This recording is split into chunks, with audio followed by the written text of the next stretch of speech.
Hello, and thanks for joining us on this week's online exclusive. My name is Jesse Newman. And I'm Christian Galvano. Today is Tuesday, February 7th, and here's what we're following. Flu season is in full swing, and according to Associate Vice President of Student Life, Jana Lynn Patterson, 262 Elon students were diagnosed for influenza-like illness at Student Health Services in January. That makes up 17% of all students who visited Student Health Services in January.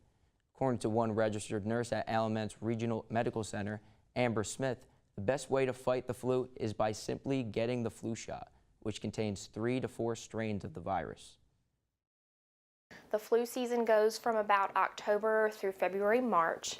It's not too late to get your flu shot if you haven't done it yet, but that can also, whether the flu strand that they have put into the vaccine, which they put in about 3 or 4 so that you can get protected from, that can also decrease your symptoms whether you get the flu.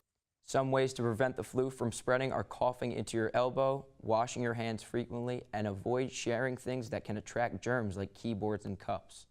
Smith says the flu shot can also prevent you from getting other illnesses, like pneumonia, according to the Journal of American Medical Association. When you get sick, usually your body spends all its energy just trying to fight that initial sickness that you have.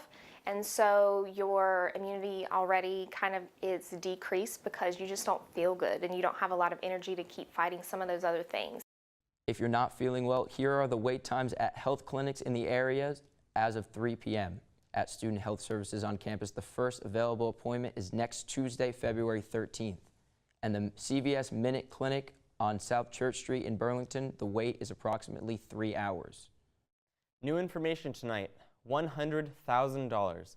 That's the amount Vice President of Student Life John Dooley says the vandalism to the first floor of Smith Dormitory from this fall will cost.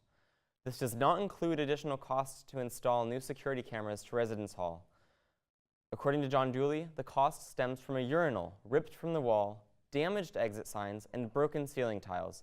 The university plans to charge each Smith resident $300 at the end of the semester, unless the individual or individuals responsible are identified. Dooley did not specify where the remaining $70,000 would come from. If the remaining total is divided by the entire Elon student body, it would cost each student just over $11. Smith resident Michael Sloan says charging all of Smith residents are not fair. I physically was not on campus when this incident happened, and I still have to pay $300 for just me, just being a victim for it. Elon News Network will continue to follow this story as it develops. Another change is coming to help keep Elon students and the community safe. According to the Elon Police Department, 269 car crashes have been recorded on University Drive, right off of Elon's campus, since its original development in 2004. Our Rachel Ellis took a look at some preventative changes being made to keep everyone safe on the road. After a traffic study was performed by the North Carolina Department of Transportation this past summer, a speed limit decrease of 5 miles per hour has been enforced on University Drive, with hopes of making it safer for both pedestrians and drivers. The original speed limit was 55 miles per hour, and now 50. 5 miles, you won't even notice it. Here's what a car looks like going 50 miles per hour. Now, 55 miles per hour. According to Lieutenant Patrol of the Elon Police Department, Mike Brewer, even if the driver doesn't notice this difference, a 5 mile per hour decrease does make a difference when it comes to road safety. At a speed of 55 miles an hour, it's going to take about 150 feet for a person to bring that vehicle to a complete stop. 50 miles an hour, just 5 miles less, it would take around 120 feet. So you're looking at 20 to 30 feet difference in stopping time. And a lot of times with what we've been seeing, that 20 or 30 feet could have prevented that collision. He says the road is a troubled area, and at the end of the day, something needed to be done. That's not going to completely eliminate everything, but it's going to curb it to a point to where maybe then we can start working on the other things. There are currently no other plans to change the speed limit on the roads in the surrounding area, but Brewer wants drivers to know recommendations and feedback are always welcome by calling Elon Town Police at 336-584-1301. Last Sunday was the Super Bowl, and with almost 19% of Elon students from New England, and close to 14% of students from the tri-states of Pennsylvania, New Jersey, and Delaware, it made for an interesting matchup for the Elon community. The Philadelphia Eagles beat the New England Patriots 41-33.